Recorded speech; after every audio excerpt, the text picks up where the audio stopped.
This is major, major breaking news. So Donald Trump, in his plans, he wants to create a tax war. You see, his sons and his daughters were traveling to different countries, like El Salvador, seeing how they were handling their gang problem and reporting it back to Trump. His sons also opened up new buildings in the UAE, in Saudi Arabia, and Qatar, right? He's seen what taxes do and how taxes liberate people. You see what I'm saying, right? And if you take a look, a lot of money has left the UK into those Saudi countries, right? Especially the UAE, and it's like a tax haven for the major wealthy. And look what's happened to their economy just in that small area. For years, they've just been growing, just nothing but wealth and success. Now, for years, Canada has been happy with their tax system. You see, they know they have to tax their people to death in order for them to sustain.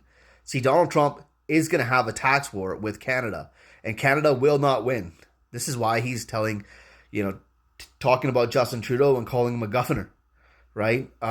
This is why he wants to make Canada the 51st state and take over Greenland as well, because they have a major tax issue, and this is why their people can't get free. And if he does what I think he's going to do by abolishing the income tax, it's over.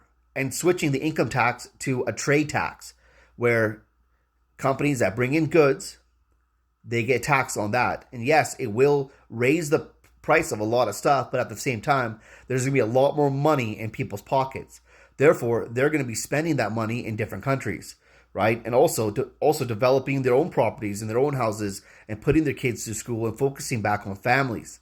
Now, I just want to share with you in Canada. See, Canada is basically a very corrupt place to do business in. See, it's only owned by a handful of companies. Now, let's take a look at Target. You remember when Target came to Canada and how you went into a Target store and you saw a Starbucks and just Roots clothing and nothing else on the shelf? That's because companies like Walmart and Canadian Tire and others, they had all those lines locked down. You can't leave. Kind of like, let's say you're a mom and pop shop, right? And this is going back at least 20 years. Let's talk about Lululemon. Lululemon got famous because, one, their quality of clothing. Two, right, a lot of independent family owns had the brand. But now if somebody major came in, well, they would just take the brand from the independents. You see, this is how Canada's business is run. For example, let's take a look at, mattresses, for example. In Canada, you won't see the same mattress name. You'll see the same brand, but you won't see the same name. Why is that? That's because it is controlled. For example, if you were taking a look at a Serta mattress, for example, and you see Serta 1 at one store and you see Serta 16 at another store, and that's why it confuses the customer where you don't know which one's better. But realistically, it's the same stuff. Maybe they'll give you a couple more things, but it's realistically the same cost in a sense. I mean, that's just like an opinion. That's just like a visualization of what I'm trying to explain to you. See, in Canada, if Donald Trump does what he does, obviously we know overtime, he's definitely going to take on overtime. Anybody working overtime, they will not get taxed, more money in that people's pocket. But if he does what I think he's going to do, this is going to be an absolute crushing defeat. There's no way Canada can fight back on that. Right now, if you take a look, our parliament is in disarray. We've got people that should be in the right spots. They're not, right? You've got a prime minister that shows that he really doesn't give a shit, right? And he's just doing it for the money and power. The guy went in there barely valued at a few $100,000, now valued at $400 million, right? He did it to line his own pockets and his friends' pockets too.